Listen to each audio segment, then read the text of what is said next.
हम लोग चलते हैं कि जांच करना है कि क्या, ये थोड़ा सा लंबा जाएगा, लैंग्वेज होगा इसमें, तो प्लीज़ पेशेंस करके इसको देखिएगा,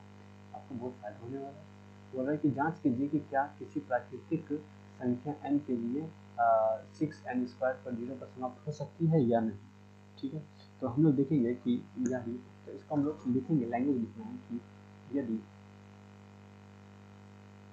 6n, 6n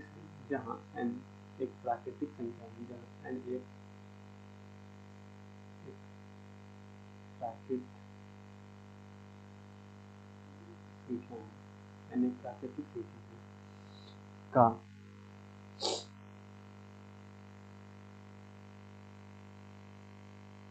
का मान एक ऐसी संख्या का मान एक ऐसी संख्या है, एक ऐसी संख्या है का मान एक ऐसी संख्या है जिसमें इकाई अंक शून्य है, जिसमें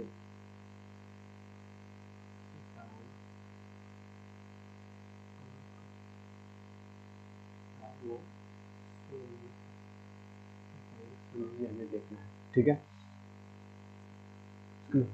तो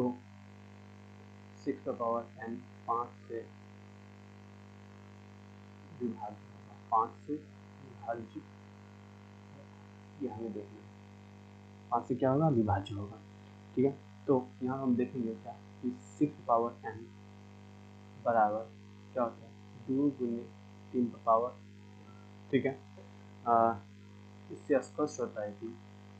क्योंकि 6 का फैक्टर तोड़ रहा हूँ, 6 का फैक्टर 2 और 3, अगर 5 का 5 2 के साथ अगर 5 रहेगा तो ही वह संख्या 0 पर समाप्त हो सकती है, लेकिन यहाँ पे 2 और 3 है, तो अर्थात इससे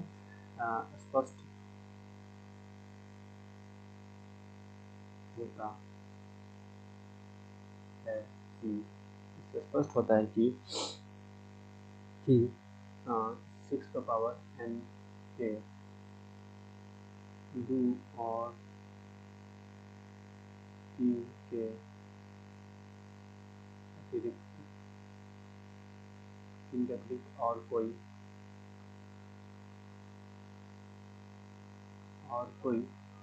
गुणनखंड और कोई अन्य अभाज्य गुणनखंड नहीं है, अभाज्य गुणनखंड नहीं, अभाज्य गुणनखंड नहीं है। तो हम लोग इस निष्कर्ष पे निकलेंगे।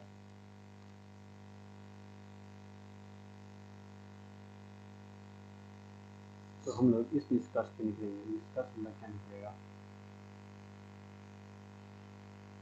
निष्कर्ष हमारा निकलेगा कि 6n का कोई गुणनखंड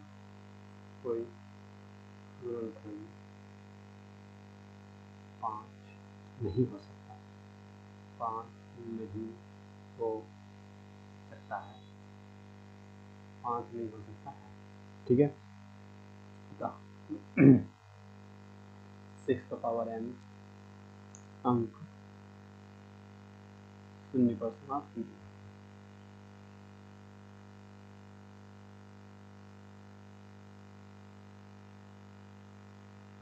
जो 6 पावर n है वो 6, जैसे कि आप एग्जाम्पल के तौर पर चेक करेंगे, 6 का पावर अगर 1 रख रहे हैं तो 6 हो रहा है, 6 का पावर 2 रख रहे हैं तो 36 हो रहा है, 6 का पावर 3 रख रहे हैं तो भी क्या हो रहा है, 36 216 होगा। ठीक है, उसी प्रकार से अगर 6 का पावर 0 रहेगी तो 1 होता है, अर्थात कितना भी करने पर हमें यहाँ पे 0, यानी कि जैसे कि हम लोग जानते हैं कि 4 आने के बाद रिपीटेशन स्टार्ट हो जाता है, यानी कि 6 का कितना भी घात हो जाए तो इकाई अंक 6 ही रहता है, जबकि 0 नहीं होगा। तो अर्थात हम लोग को जो दिया गया कि 0 पर समाप्त हो सकती है, तो ये संभव नहीं है, 0 पर समाप्त नहीं होगा। ठीक है।